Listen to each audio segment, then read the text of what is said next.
Hello friends, welcome to Meena's life style. இன்றைக்கி நம்ம சேனலில் ரொம்ப கிறிஸ்பியாக இருக்கக்கூடிய டைமண்ட் சிப்ஸ் எப்படி பண்ணுறதுனாங்க பார்க்க போகிறோம்.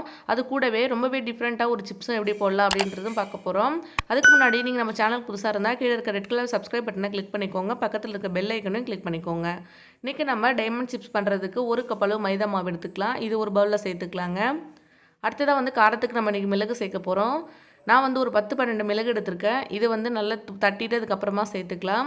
ஃப்ரெஷ்ஷாக மிளகு அரைச்சி சேர்த்திங்க அப்படின்னா நல்லா வாசனை சூப்பராக இருக்கும். இப்போ அதுவும் தட்டிட்டு சேர்த்தாச்சு. அடுத்ததாக 1 டேபிள் ஸ்பூன் அளவுக்கு ரவா சேர்த்துக்கிறேன். நீங்கள் எடுத்துக்கிற மாவை பொறுத்து சேர்த்துக்கலாம். மெஷரிங் கப் தான் இருக்கணும் அப்படிலாம் எதுவுமே இல்லை. வீட்டில் இருக்க எந்த கப் வேணால் நீங்கள் பயன்படுத்தி மாவு எடுத்துக்கலாம். கொஞ்சமாக பெருங்காயத்தூள் சேர்த்துக்கோங்க. அடுத்ததாக இந்தளவு நான் கருவேப்பிலை எடுத்திருக்கேன். இது இந்த மாதிரி கட் பண்ணிவிட்டு சேர்த்துக்கலாம். நல்லா சின்னதாக கட் பண்ணிவிட்டு அதுக்கப்புறம் சேர்த்துக்கோங்க.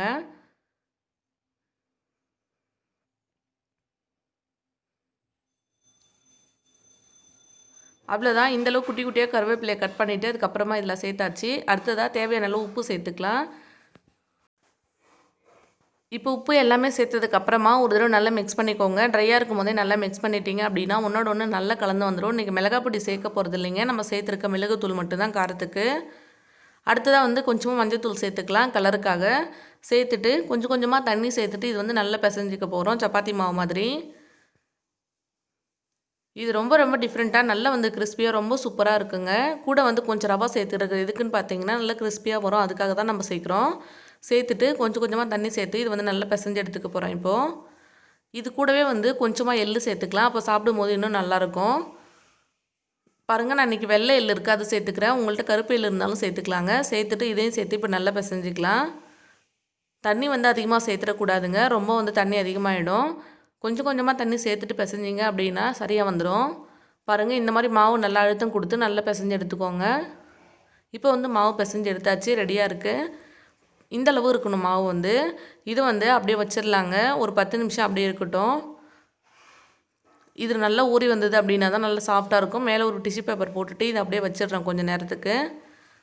அடுத்ததாக ஒரு 10 நிமிஷத்துக்கு அப்புறமா இல்லை ஒரு 1/4 மணி நேரம் கழித்து இதை எடுத்து பார்த்தீங்க அப்படின்னா நல்லா சாஃப்டாக இருக்கும். இதில் கொஞ்சமாக எடுத்து இப்போ நம்ம உருட்டிட வேண்டியது தான்.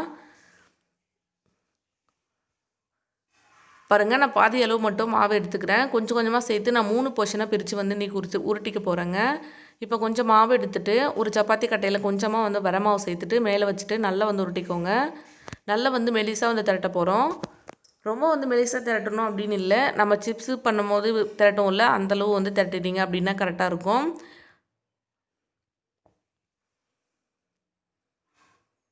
இது நம்ம மாவு சேர்த்துட்டு அதுக்கப்புறமா உருட்டுறதெல்லாம் நல்லா சூப்பராக வருங்க. ரொம்ப கஷ்டமாக இருக்காது. நல்லா சாஃப்டாக போகும். பாருங்கள், கொஞ்ச நேரத்தில் இந்த மாதிரி விட்டுக்கலாம். நான் இந்தளவு திக்காக எடுத்திருக்கேன். இது போதுங்க. அடுத்ததாக ஒரு பிளேட்டில் கீழே ஒரு டிஷ்யூ பேப்பர் போட்டுட்டு அது மேலே இந்த மாதிரி உருட்டி வச்சிடலாம். பார்க்கறதுக்கு நல்லா கலர்ஃபுல்லாக இருக்க பாருங்கள். நம்ம எள்ளுலாம் சேர்த்துருக்கிறதால டேஸ்ட் ரொம்ப நல்லாயிருக்கும். இப்போ அடுத்ததாக இன்னொரு போர்ஷன் எடுத்துக்கலாம். இதுவும் இதே மாதிரி உருட்டி எடுத்துக்கலாம். இது எல்லாமே உருட்டி எடுத்ததுக்கப்புறமா உங்களுக்கு நான் காமிக்கிறேன்.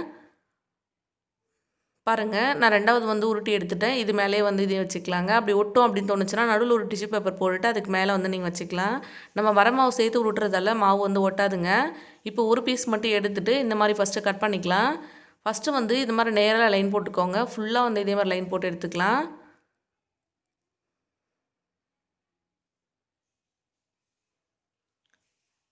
அடுத்ததாக இந்த மாதிரி கிராஸில் போட்டுக்கோங்க. அப்போ நம்மளுக்கு டைமண்ட் ஷேப் கிடைக்கும். அவ்வளோதான். நீங்கள் வீட்டில் பீட்சா கட்டர் இருந்ததுன்னா பயன்படுத்திக்கலாம். அப்படி இல்லைனா நார்மலாக வீட்டில் இருக்க கத்தி வச்சு இந்த மாதிரி கட் பண்ணி எடுத்துக்கோங்க.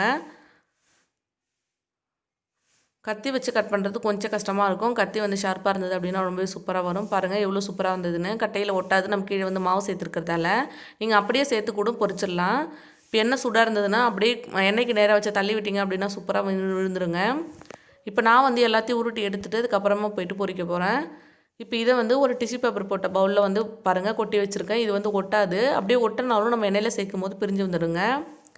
அடுத்ததாக இதையும் அதே மாதிரி கட் பண்ணி எடுத்துக்க போகிறேன். இப்போது கட் பண்ணி எடுத்ததுக்கப்புறமா எண்ணெய் சூடாக இருக்குது, இதில் சேர்த்து பொரிச்சிடலாம். நான் சொன்ன மாதிரி லைட்டாக அது ஒட்டின மாதிரி தான் இருக்கும். எண்ணெயில் சேர்த்ததுக்கப்புறம் பிரிஞ்சு வந்துடும். பயப்பட தேவையில்ல. நீங்கள் அப்படி இல்லைன்னா கட் பண்ணும் போதே உடனே எண்ணெயில் சேர்த்து அப்படியே பொரிச்சிக்கலாங்க. ரொம்ப கிறிஸ்பியாக இது ரொம்ப நல்லா இருக்குங்க. நம்ம மிளகு சேர்த்துருக்கிறதால உடம்புக்கு ரொம்ப நல்லது. இதே மாதிரி நீங்கள் மைதா மாவுக்கு பதிலாக கோதுமை மாவு பயன்படுத்தியும் செய்யலாம். அதுவுமே டேஸ்ட் நல்லாயிருக்கும். கலர் வந்து இந்த அளவு கலர் கிடைக்காது, அவ்வளோதான். அதுவும் ரொம்ப நல்லா இருக்குங்க. ரொம்ப ஹெல்த்தியாக அந்த மாதிரி கூட நீங்கள் செய்யலாம். இப்போ இது 2 சைடும் நல்லா வந்து வெந்து வரட்டும். பாருங்கள், இந்த அளவுக்கு நல்லா வந்து கிறிஸ்பியாக இருக்குது பாருங்கள்.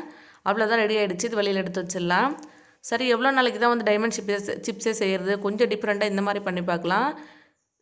இது மாதிரி வேறு ஏதாவது ஷேப்பில் உங்கள்கிட்ட கப் இருந்தது அப்படின்னா நீங்கள் அதை பயன்படுத்திட்டு கட் பண்ணிக்கோங்க. நான் இந்த மாதிரி கட் பண்ணி எடுத்துருக்கேன். இது கொஞ்சம் டிஃப்ரெண்ட்டாக இருக்கும், குழந்தைங்களுக்கு ரொம்ப பிடிக்கும். இதையும் எண்ணெயில் போட்டு பொரிச்சு எடுத்துட வேண்டியது தான்.